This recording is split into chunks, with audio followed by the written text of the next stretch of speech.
Hello friends, कैसे हो आप सब। आज के इस वीडियो में आप सभी का स्वागत है। आज हम इस वीडियो में म्यूचुअल फंड के ऐसे राज जानने की कोशिश करेंगे जो आपको डेफिनेटली हेल्प करेगा एक अच्छा म्यूचुअल फंड सिलेक्ट करने में। मान ले कि कोई एक म्यूचुअल फंड का एक्सपर्ट है या फिर एजेंट है, आपको कोई म्यूचुअल फंड सजेस्ट करता है, तो इस वीडियो के बाद आप उस म्यूचुअल फंड की कुंडली खुद से निकाल पाओगे और ये डिसाइड कर पाओगे कि जो एक्सपर्ट आपको सजेशन दे रहा है वो सच में जेन्युइन सजेशन है या फिर इसके पीछे उसका फायदा ज्यादा और आपका कम है। तो ये वीडियो काफी इंफॉर्मेटिव होने वाली है, इसलिए इसे स्किप मत कीजिएगा। अगर हो सके तो अपने फ्रेंड्स एंड फैमिली के साथ भी शेयर कीजिएगा। एक स्टैंडर्ड डिस्क्लेमर देना चाहता हूं कि मैं कोई फाइनेंशियल एक्सपर्ट नहीं हूं, ना कि सेबी रजिस्टर्ड एडवाइजर हूं। तो अगर आपको किसी भी म्यूचुअल फंड में या फिर स्टॉक में निवेश करना है तो अपने फाइनेंशियल एडवाइजर की सलाह एक बार जरूर लें। म्यूचुअल फंड के बारे में अक्सर एक बात कही जाती है कि म्यूचुअल फंड का पास्ट का अच्छा परफॉर्मेंस इसकी कोई गारंटी नहीं देता कि वो म्यूचुअल फंड फ्यूचर में भी अच्छा परफॉर्मेंस दे, क्योंकि फ्यूचर प्रेडिक्ट करना एक काफी टफ चीज होती है और डिफिकल्ट भी होता है। मान लो कि आपको अरेंज मैरिज करनी है, तो आप अपने पार्टनर का फ्यूचर क्या हो सकता है इसे प्रिडिक्ट नहीं कर सकते। इसलिए आप क्या करते हो कि अपने पार्टनर के अतीत में झांकने की कोशिश करते हो। उसका फाइनेंशियल बैकग्राउंड कैसा है, एजुकेशनल बैकग्राउंड कैसा है, या फिर उसे किस चीज की लत है, ये सब जानने के बाद आप डिसाइड करते हो कि नहीं, ये पार्टनर मेरे लिए ठीक है और मैं इससे शादी कर सकता हूं। सिमिलरली म्यूचुअल फंड में भी पास्ट का परफॉर्मेंस जान के आप कुछ हद तक प्रेडिक्ट कर सकते हो कि ये फंड फ्यूचर में कैसे परफॉर्मेंस कर सकता है। और रिटेल इन्वेस्टर्स जनरली पास्ट में सिर्फ रिटर्न देख के इन्वेस्टमेंट करते हैं और ये चीज सबसे गलत है, क्योंकि म्यूचुअल फंड में एक रिस्क होती है और उस रिस्क के साथ आपको रिटर्न्स भी मिलते हैं। तो आपका म्यूचुअल फंड जो रिस्क ले रहा है उस रिस्क को वो रिटर्न्स में कन्वर्ट कर रहा है या नहीं, इसे जानना काफी जरूरी होता है। मान लो कि कोई म्यूचुअल फंड है जो रिस्क तो ले रहा है लेकिन रिटर्न्स जनरेट नहीं कर पा रहा, तो उस म्यूचुअल फंड में निवेश करने का फायदा ही क्या। उससे अच्छा तो आप फिक्स डिपॉजिट में निवेश कर दीजिए, जिसमें रिस्क भी कम है और एक फिक्स्ड रिटर्न्स आपको मिलेंगे। तो आज के इस वीडियो में हम एक ऐसे पैरामीटर्स के बारे में जानने की कोशिश करेंगे जो आपको क्लियरली बताएगा कि आपका जो म्यूचुअल फंड जो रिस्क ले रहा है क्या उसे रिटर्न्स में कन्वर्ट कर पा रहा है या फिर नहीं। फाइनेंशियल टर्म्स में इसे रिस्क एडजस्टेड रिटर्न्स भी कहा जा सकता है। और इन्हीं पैरामीटर्स के बेसिस पे एक best small cap mutual fund कौन सा है ये भी हम जानने की कोशिश करेंगे। तो चलिए दोस्तों, शुरू करते हैं आज की हमारी ये वीडियो। तो सबसे पहला पैरामीटर जो है वो है बीटा और उसका जुड़वा भाई आर स्क्वायर। बीटा की वैल्यू आप आइसोलेशन में कभी भी नहीं देख सकते हो, क्योंकि उसका मीनिंग है आर स्क्वायर के साथ। अब वो कैसा है ये मैं आपको बताने की कोशिश करूंगा। म्यूचुअल फंड का बीटा बेसिकली उस म्यूचुअल फंड की वोलेटिलिटी कैसी है इसे दर्शाता है। अगर वोलेटिलिटी ज्यादा है तो रिस्क भी ज्यादा है, और वोलेटिलिटी कम है तो रिस्क भी कम है।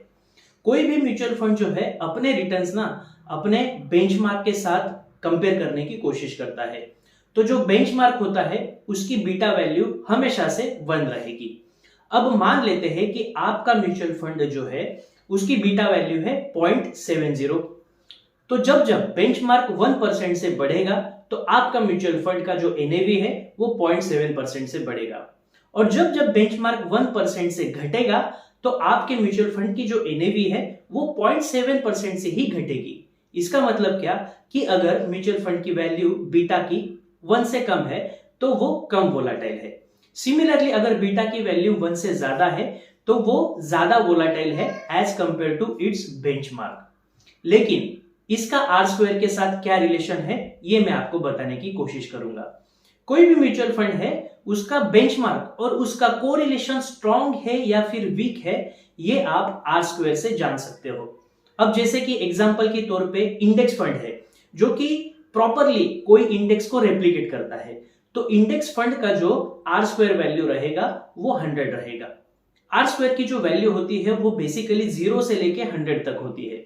अगर वो 100 है तो उसका म्यूचुअल फंड और बेंचमार्क इनमें कोरिलेशन जो है वो स्ट्रॉन्ग कोरिलेशन है, और अगर आर स्क्वायर की वैल्यू 0 है इसका मतलब म्यूचुअल फंड और बेंचमार्क इसमें कोई कोरिलेशन नहीं है, वो काफी वीक कोरिलेशन है। और जब जब कोरिलेशन स्ट्रॉन्ग है तभी आपको बीटा की वैल्यू देखनी चाहिए और उसका प्रॉपर आपको इन्फरेंस लेना चाहिए। इसके लिए एक्टिवली मैनेज म्यूचुअल फंड जो होते हैं उसकी आर स्क्वायर की वैल्यू 0 से लेके 100 के बीच में कहीं भी हो सकती है। तो जिस म्यूचुअल फंड में आर स्क्वायर की वैल्यू 80 से ऊपर है उसे हम कह सकते हैं कि इसका इसके बेंचमार्क के साथ में स्ट्रॉन्ग कोरिलेशन है, और तब जाके उसकी जो बीटा की वैल्यू है उसमें कोई इंपॉर्टेंस है, उसमें कोई तथ्य है। अगर आर स्क्वायर की वैल्यू 80 से नीचे है या फिर 50 से नीचे है तो उसका जो कोरिलेशन है वो काफी वीक है, और उस केस में आपको बीटा की वैल्यू से उतना ज्यादा इन्फरेंस नहीं मिल पाएगा। तो आपको बीटा और आर स्क्वायर इसको एक साथ देखने की जरूरत है। अब मान लेते हैं कि आप एक मॉडरेट रिस्क टेकर हो, तो आपको ऐसा म्यूचुअल फंड सिलेक्ट करना चाहिए जिसकी बीटा की वैल्यू 1 से कम है। लेकिन आप एक एग्रेसिव इन्वेस्टर हो तो 1 से ज्यादा बीटा वैल्यू वाला म्यूचुअल फंड भी आपके लिए सुटेबल हो सकता है, प्रोवाइडेड दैट आपका म्यूचुअल फंड अच्छे रिस्क एडजस्टेड रिटर्न्स दे पाए। अब रिस्क एडजस्टेड रिटर्न्स के लिए कौन सा पैरामीटर देखें ये हम जानेंगे। तो हमारा नेक्स्ट पैरामीटर जो है वो है अल्फा। अल्फा ये म्यूचुअल फंड की एक ऐसी वैल्यू होती है जो आपको म्यूचुअल फंड की रिस्क एडजस्टेड रिटर्न्स कैसे है इसे दर्शाती है या फिर इंडिकेट करती है। अल्फा एक ऐसा नंबर होता है कि जो म्यूचुअल फंड बताता है कि वो अपने बेंचमार्क से कितना ज्यादा रिटर्न्स जनरेट कर रहा है। मान लेते हैं कि आपका म्यूचुअल फंड है जो है actively manage large cap category में, और उसका बेंचमार्क है निफ्टी 50। निफ्टी 50 ने पिछले एक साल में 15% के रिटर्न्स दिए हैं, और आपका जो म्यूचुअल फंड है उसका अल्फा है 2% का। इसका मतलब यह हुआ कि आपके म्यूचुअल फंड ने 2% से अपने बेंचमार्क को बीट किया है, यानी म्यूचुअल फंड ने 17% के रिटर्न्स दिए हैं। इसका मतलब यह हुआ कि अल्फा पॉजिटिव भी हो सकता है और नेगेटिव भी हो सकता है। अगर आपको अच्छा म्यूचुअल फंड सिलेक्ट करना है कि over the period of 3 years उसका जो अल्फा है वो पॉजिटिव होना काफी जरूरी है, यानी 3 साल से कंसिस्टेंट बेसिस पे वो अपने बेंचमार्क को बीट कर रहा है, ये इसका इंडिकेशन होता है। तो जितना ज्यादा अल्फा पॉजिटिव में रहेगा उतना आपके म्यूचुअल फंड के लिए अच्छा है। तो ये हो गया अल्फा के बारे में। इसी के साथ स्टैंडर्ड डेविएशन ये और एक पैरामीटर आ जाता है। Standard deviation basically mutual fund की वोलेटिलिटी कैसी है इसे दर्शाता है। मान लेते हैं कि आपके म्यूचुअल फंड का ऑन एन एवरेज रिटर्न जो है वो है 15% का, और स्टैंडर्ड डेविएशन जो है वो है 10% का। इसका मतलब ये कि आने वाले दिनों में आपका म्यूचुअल फंड 15% से 10% ज्यादा भी रिटर्न्स दे सकता है और 10% कम भी रिटर्न्स दे सकता है। इसलिए अगर आपको अच्छा म्यूचुअल फंड सिलेक्ट करना है तो स्टैंडर्ड डेविएशन जितना कम रहेगा ना उतना आपके लिए अच्छा है, क्योंकि स्टैंडर्ड डेविएशन कम इसका मतलब वोलेटिलिटी कम हो जाती है, रिस्क कम हो जाती है, और आपके म्यूचुअल फंड का जो प्रेडिक्शन होता है वो काफी स्मूथ होता है, वो वोलेटाइल नहीं होता। तो जब भी आप म्यूचुअल फंड सिलेक्ट करोगे तो स्टैंडर्ड डेविएशन को कम से कम रखना काफी अच्छा होता है एक म्यूचुअल फंड के लिए। इसी के साथ जो अगला हमारा पैरामीटर है उसे हम कहेंगे शार्पी रेशो। शार्पी रेशो भी एक इंडिकेशन है जो बताता है कि आपका म्यूचुअल फंड जो रिस्क ले रहा है उस रिस्क को वो रिटर्न्स में कन्वर्ट कर रहा है या फिर नहीं। इसलिए शार्पी रेशो भी एक रिस्क एडजस्टेड रिटर्न्स का पैरामीटर इंडिकेशन है। शार्प रेशो जितना ज्यादा रहेगा ना उतना आपके म्यूचुअल फंड के लिए सही रहेगा। इसलिए जब भी आप म्यूचुअल फंड सिलेक्ट करोगे तो शार्पी रेशो ज्यादा होना काफी जरूरी होता है। तो ओवरऑल हमने इस वीडियो में जो जो पैरामीटर्स देखे उसमें था beta, R square, alpha, standard deviation और शार्पी रेशो। बीटा जितना कम रहेगा 1 से उतना अच्छा है। आर स्क्वायर अगर 80 से ज्यादा है तो अच्छा है। अल्फा जितना ज्यादा पॉजिटिव में रहेगा उतना अच्छा है। स्टैंडर्ड डेविएशन कम रहेगा उतना अच्छा है, और शार्पी रेशो जितना ज्यादा रहेगा उतना अच्छा है। तो अब हम एक स्मॉल कैप फंड के बारे में जानेंगे जो ऑल पैरामीटर्स में 100 आउट ऑफ 100 मार्क्स लाने की कोशिश करता है। तो चलिए हम जो म्यूचुअल फंड के बारे में बात करने वाले हैं स्मॉल कैप कैटेगरी का, उसके पैरामीटर्स को जरा देख लेते हैं। इस म्यूचुअल फंड का जो स्टैंडर्ड डेविएशन है वो है 14% के आसपास, जबकि इस कैटेगरी का जो स्टैंडर्ड डेविएशन है वो है 16%। अब आप कहोगे कि 14.5 या 6% का स्टैंडर्ड डेविएशन काफी बड़ा डेविएशन है, तो मैं आपको बता दूं कि स्मॉल कैप कैटेगरी जो है वो इटसेल्फ वोलेटाइल है। तो इस कैटेगरी में जो है वो स्टैंडर्ड डेविएशन अमूमन तौर पे ज्यादा ही रहता है।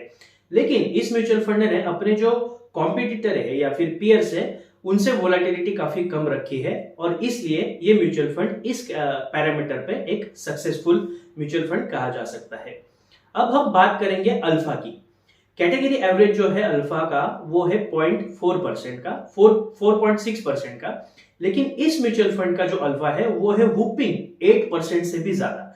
यानी इसने कंसिस्टेंट बेसिस पे 8% से ज्यादा रिटर्न्स दिए हैं as far as its benchmark is concern. तो इस पैरामीटर पे भी इस फंड को 10 आउट ऑफ 10 मार्क्स हम दे सकते हैं। अब हम बात करते हैं शार्पी रेशियो के बारे में। शार्पी रेशियो जो इस म्यूचुअल फंड का है वो है 1.92% का और इसके जो कॉम्पिटिटर है उनका जो एवरेज है वो है 1.59% का। इसका मतलब ये कि ये जो म्यूचुअल फंड जो भी रिस्क लेता है उसे काफी आसानी से ये रिटर्न्स में कन्वर्ट जरूर करता है। और सबसे आखिरी जो पैरामीटर है उसके बारे में बात करेंगे वो है बीटा।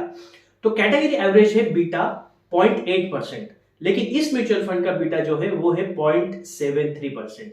यानी ये म्यूचुअल फंड अपने पीयर से कम वोलाटाइल है, कम रिस्क लेता है और काफी अच्छे रिटर्न्स भी देता है।